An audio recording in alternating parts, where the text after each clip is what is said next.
te li Cheikh ba wax et puis ñu saluer seen posture magistrat yi lii mooy marqueur ay institutions yu dëgër parce que waxoon naa la ko fii ne la ñoom xam ne ni ngi tojee seen bopp ñu nax yokk ci ne le président recevoir na ki jiite conseil constitutionnel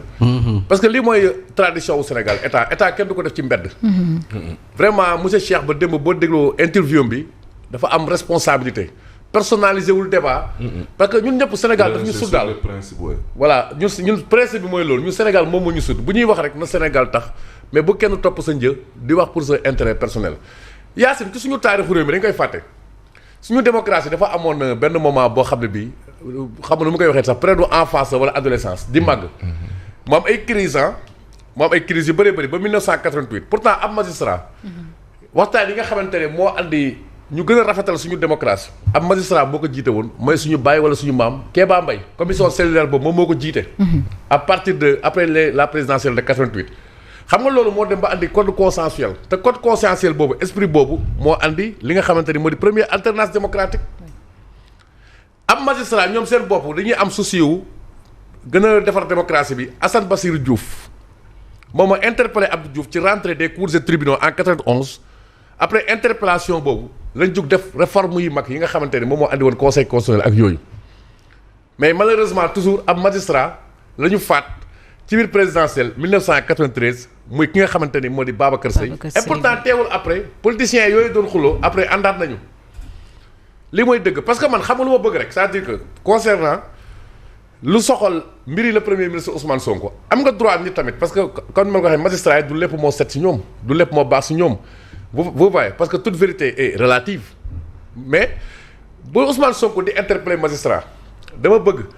mu wax ñu ay fait ne lii ñu ma def nii injustice la wala yow sax may nañ la yoon su ma comprendre droit nga defaat ay procès mun naa comprendre nga ne sama procès ci Adji Sarr nañ ko tëggaat ma démontrer la thèse du complot xam nga loolu xel mën na ko jàpp par exemple bi ñu interpellé Bamba Cissé mii nekk tey ministre de l'Intérieur nekk avocat am ci ubbi procès boobu xam nga lu mu wax Adji Sarr nekk ko fi daanaka loolu la junj et pourtant Ousmane Sonko bi ñu koy jugé moom nekkatul ci tribunal bi jekku lay rafet jëfin moom moo ko gën li soxal ay affaire Mame Mbaye Niang balaa mu naan Mame Mbaye Niang moom nee na yor na kayit yëpp koy wax dëgg yàlla mais kayit bu gën a xënt sax yow mënoo ko gis ñu xam ne kii dañ ko tooñoom ci position bu mu toll nee na yor na kayit yëpp et cetera et puis dafa am benn précédent boo xam ne si je peux me permettre sama jugement la bu dangereux bi ñu def le fait que nga falu rek am ay magistrats yoo xam ne dañ daan rendre ay décisions yu la favorable ñu affecté ndooru leen ci benn région loolu je crois que du woon loo xam ne nii mandarga bu baax la mais surtout comme ni ma ko waxee rek yow da nga nekk ci exécutif république ça ne se fait pas sur la place publique am nga des mécanismes internes de règlement des différents comme li magistrats yi def nii rek mais toppal mécanisme interne yooyu mais parce que lii nii wóor te ji yàgg na yaay fàttali ko meeting bu mu doon def Kër Massar ni mu doon waxee ci magistrats yi baat yooyu dafa dangereux est-ce que mënul dem ba ci ëllëg nit ñi jàppee ne magistrat bi noonu la attaqué magistrat bi ci mbedd wala yooyu alors que comme ma ko waxee fii état de droit la Ousmane le premier ministre Ousmane Sonko moo gën a xam fii say àq ak say yelleef dañu la koy jox ma jox la benn exemple ñaawtee fi doon am ci dëkk bi ñu xëy dissoudre Pastef ñu dem clamé CEDEAO muy international pourtant CEDEAO dafa confirmer ça veut dire que lii gars yi àtte fii magistrat yi fii xëy na dëgg la et cetera les exemples font légion en tout cas daal xam nga lu ma bëgg a expliquer mooy coow li yëpp kii junj na ko foofa na li ko waral mooy ndax Ousmane Sonko mën na nekk candidat 2029 ou pas Ousmane Sonko citoyen sénégalais la kenn ëpp ko àq ak yelleef ci Sénégal bu fekkente ne remplir na les conditions pour être candidat kenn mënu ko nekk candidat xam nga tam parce que Sénégal dañ ko bokk daal nañu moytu coow li lépp loo xam ne dafa mën a jur fitna tey réew mi ngi xam nga sëñ Cheikh Tidiane Sy Al Maktoum moo ko doon wax defe naa xaw ma wala Pape Malick Sy réew bu dee màbb ku njëkk a tëb yaa daaneel sa bopp li ma tuddee réew mi màbb mooy ñoom ñoo ko wax ñu ne 4e sous-sol kay comme que yéen a ko fekk 4e sous-sol ngeen war a gën a def loo xam ne dafay andi jàmm sax tey bis bu ñu xëy ñu dégradé suñu note xale yi amuñu liggéey terrorisme bi mi ngi suñu wet et cetera donc je crois que ci environnement boobu noonu de morosité économique et financière boobu tey lañ gën a soxla jàmm te le meilleur socle de la paix dans ce pays doit être la préservation des institutions de la République dont la magistrature ma jeexal ci li fu ñu commencé woon mooy assise de la justice ñu ngi leen di rappeler assise boobu noonu ñoom foofu ngeen commencé ba tey mais conclusion yi ba tey gisaguñ ci ngeen def ci dara ba tey. Pierre Simon wax ji yëpp nag concernant la magistrature en tout cas convocation d'un magistrat devant le Parlement ñoom nee nañ ils ne vont pas l'accepter ils se posent des questions de savoir c'est pour lui dire quoi et en plus où est la séparation des pouvoirs dans tout ça. mais Yacine loolu moom mooy problème bi mais pour man cette sortie du président de l'UMS waroon na gën a teel. pour man waroon na gën a teel parce que peut-être bu ko defoon au moment opportun je ne dis pas que ce moment n'est pas c'est sa première sortie. Bon je ne sais pas trop mais je pense qu'il avait antérieurement parlé. En tout cas ci lu question yu bëri bokk saa yu mbir amee ñu ngi doon xaar UMS. c'est peut-être heureux que démb ñëpp dégg ko et man en tout cas à mon avis ça m'a permis de mieux comprendre certaines situations et c'est vrai qu'il a été sur des questions de principe comme l'a souligné Mamadou Fofana. Il a refusé de personnaliser le débat mais quand même reconnaissons que tontu na ñëpp ñi nga xam ne ñooy ngañu justice bi et la plupart de ñi ngañu justice c'est les acteurs politiques tontuwaale na premier ministre mi nga xam ne lu ne la fi yàq yenn magistrats yi en tout cas ñi mu jàppee ne ñoom ils ne sont pas pour la finalité de son projet politique tontuwaale na Diomaye yéen a ngi fàttaliku président de la République bi mu fiy wax ne c'est à la population de mettre la pression sur la justice. Qu'est-ce que Cheikh Ba a dit hier? On n'a pas une justice lente, on a une justice débordée. Parce que non seulement magistrats yi bëriwuñu pour 18 millions de Sénégalais mais dans les cabinets d'instruction il y a des piles de dossiers qui attendent.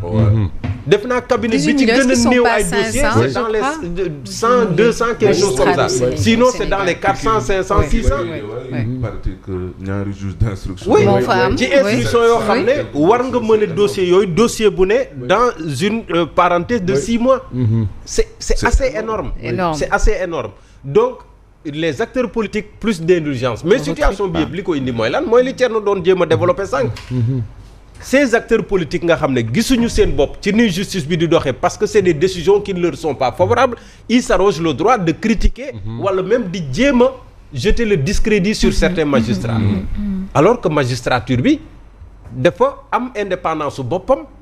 magistrature bi dafa am système mu boppam magistrature bi moom ci boppam moom mooy arbitrer le jeu électoral. Le jeu politique le jeu électoral saa yu élection amee tant que justice confirmé wul résultat yi dara du am. Et rappelons-nous que c'est cette même justice ce même système judiciaire qui a arbitré lorsque Macky Sall a voulu disons reporter ou prolonger xaw ma lan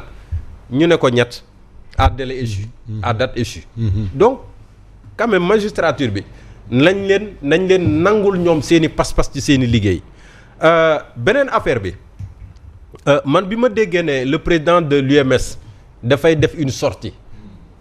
tout le monde savait ak lu mu mënti wax il est resté sur des principes et tout le monde savait que day tontu ñiy critiquer est-ce que vous n'avez pas entendu citer de nom? Non. C'est les questions de principe donc ça veut dire que moom il refuse de personnaliser le débat foofu laa la doon waxee ne gënoon na jekk pour man que ça yu situation amee que l'on entende la voix de l'UMS parce que am na yu bëri yoo xam ne jaar na fi ci diggante ñu ne ana waa UMS ak bien avant Ousmane Sonko ana waa UMS pourquoi lii député yi bi ñu fi voté seeni fameuse réforme yooyu ba ñu naan dañuy mën nañoo convoquer un magistrat devant une commission d'enquête parlementaire ñu leen di xaar ak yeneen mais bon puisque la parole est là à pression disons qu'il a contribué à éclairer beaucoup de choses et je pense que ak lu mënti xew quand même c'est quelque chose de bien léegi nag il faut en tirer les conséquences et les leçons ñi nga xam ne ñoom ñoo doon kaas ba Cheikh Ba def ay éclairage am nañu sach raison garder pour man foofu lañ toll léegi nag les acteurs politiques loolu moom ñun tàmm nañ ko ci ñoom muy man muy sama moroom également tàmm nañ ko ci ñoom am na yoo xam ne dafa mel ni xejul suñu biir mais surtout ñiy jéem a xaajatle les magistrats diviser leen entre ñii ñoo baax ak ñii ñoo baaxul ça quand même il faut l'éviter et wax jooju kenn moomu ko lu muy le premier ministre qui est également un acteur politique mbir arrangé wu la jàpp nga ne diw il a pris une décision qui n'était pas favorable qui n'est pas favorable à ton jeu politique qui n'est pas favorable à ton camp politique ngay wax yenn yi ci kilifa je pense qu'il faut savoir quand même dina metti torop loolu du yomb en fait du mën a nekk sax limite léegi nag magistrat yi nag ñoom bu ñu nangoo division boobu. buñ ko nangoo ñoom waruñu ko nangu. mais kon baax na alhamdulilah waruñu ko nangu de. alhamdulilah waruñu ko nangu Mame Mbaye. buñ ko nangu waruñu ko nangu ak ci manti doon. génn nañ de. génne nañu wax nañu te fii ñëpp doon waxee ne dañu war a wax ñoom wax nañu.